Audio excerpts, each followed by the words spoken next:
안녕하세요. 반려동물 전문기업 스페티오로입니다. 오늘은 짧은 시간이지만 제 직업 이야기 솔직하게 들려드리도록 할게요. 순서는 5가지예요. 현재 반려동물 얘기, 그리고 직업 소개, 실제로 하는 일, 진로 경로, 마지막에 Q&A 시간 가지면서 마무리하도록 할게요.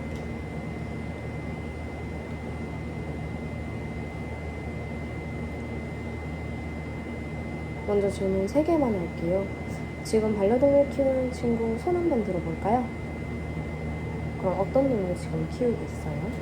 고양이, 강아지, 오, 개코. 어우, 좋아요. 그러면 반려동물을 먼저 떠나보는 경험이 있는 친구는요?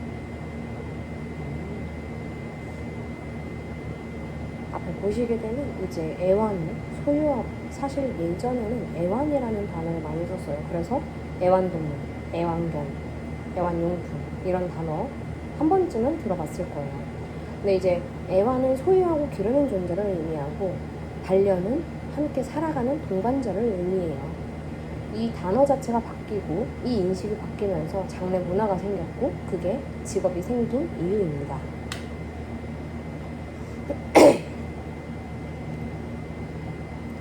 반려동물 장례지도사란 어떤 직업이냐면 반려동물이 세상을 떠났을 때 가족들이 슬픔을 잘 보낼 수 있도록 장례 전체를 돕는 사람을 의미해요.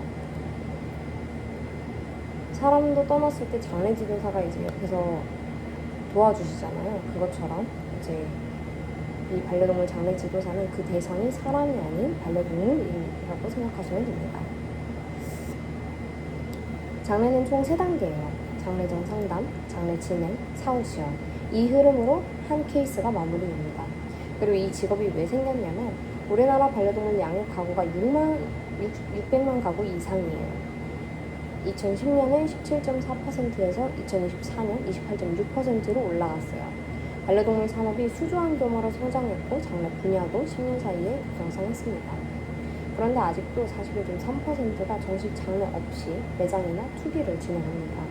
이 숫자가 전부 잠재 수요예요. 제대로 된 장례 문화가 정착할수록 이 직업의 수요는 계속 올라간다고 보시면 됩니다. 장례 방법은 아이를 이제 종량제 봉투에 넣어서 일반 폐기물로 처리하거나 아니면 동물병원에서 의료 폐기물로 처리를 하거나 동물 장묘 업체를 이용해서 아이 화장 진행해 주시는 방법, 이렇게 3가지가 있습니다.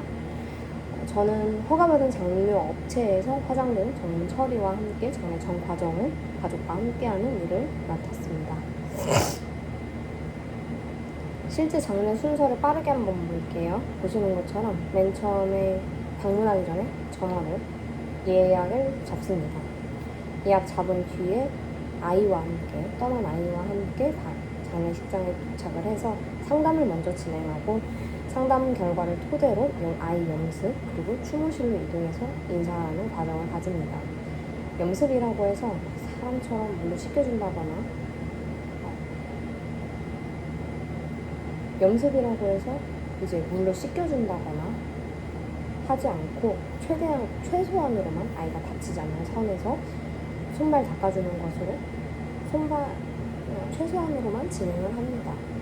예를 들어 손발을 닦아주는 그런 게 있을 수 있겠죠. 그렇게 염습을 마치게 되면 추모실로 이동해서 아이와 보호자님만 추모하는 시간을 개별적으로 이제 가지게 돼요.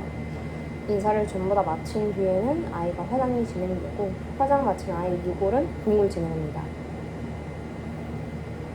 봉골된 아이 유골은 안전하게 유골함에 봉안해서 보호자님께 인도드리는 이렇게 6단계로 나뉘게 됩니다.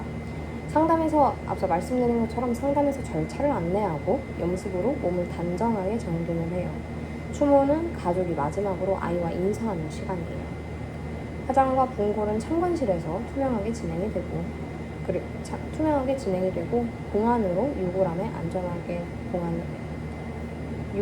아이 유골 안전하게 봉안해서 보호자님께 인도드리고 장례 확인서를 발급해 드리는 것으로 장례는 마무리가 됩니다. 이 모든 과정에서 저는 단순히 일을 처리하는 게 아니라 가족이 슬픔을 잘 보낼 수 있도록 곁에 있어주는 역할을 하게 됩니다. 정말 솔직하게 말하면 정말 매일매일 슬픈 현장이야. 감정 소진도 되고 초반 급여가 높지도 않아요. 근데 어느 날 이제 보호자님께서는 지도사님 덕분에 우리 아이 제대로 잘 보낼 수 있었어요. 정말 고마워요. 이 한마디가 이 일을 계속하게 만드는 추진력을 얻게 됩니다.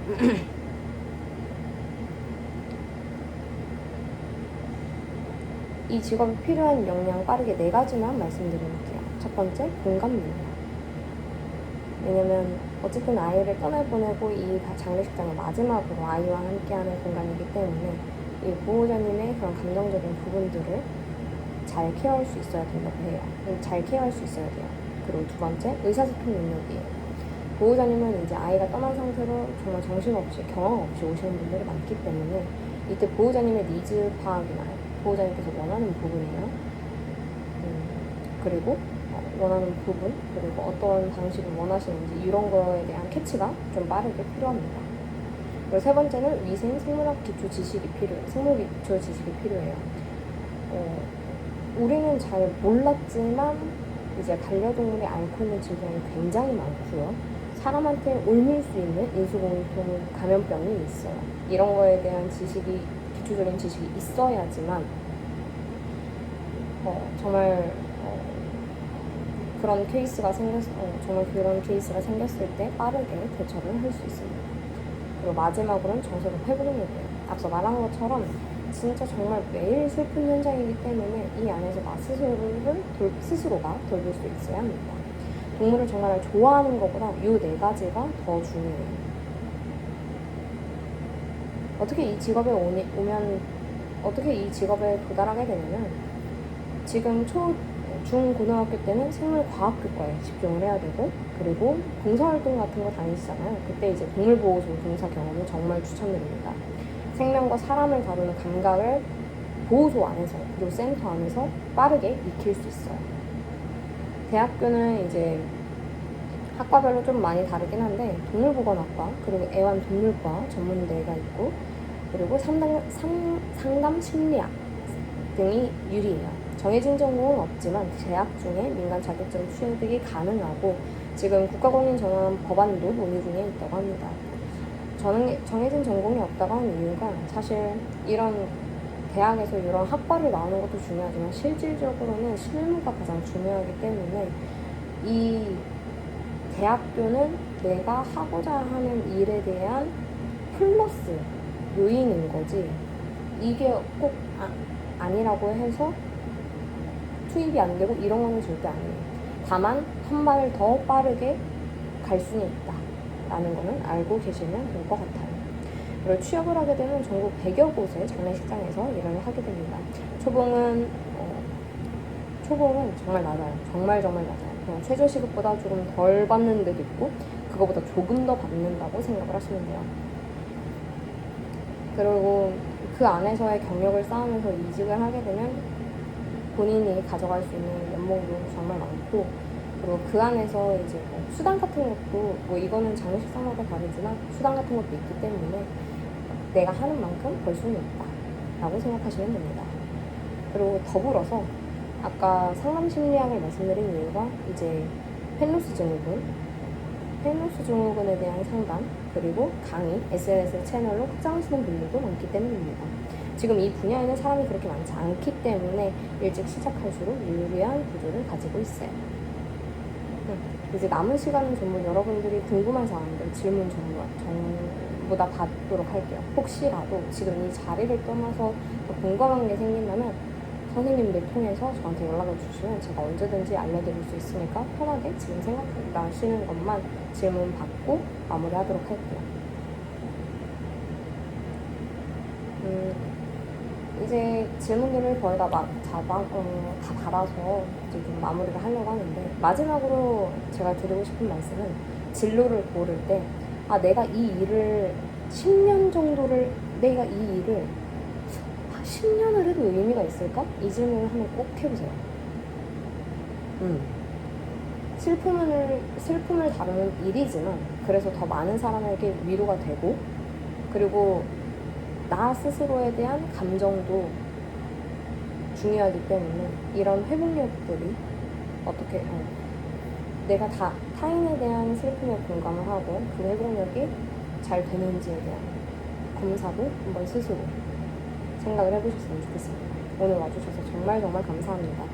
제가 따로 제가 직접적으로 명함을 드릴 수는 없어서 혹시라도 궁금한 사항 생기시면 선생님 통해서 저한테 말씀해 주시면 학생들 이름 남겨주시면 제가 연락드리도록 할게요.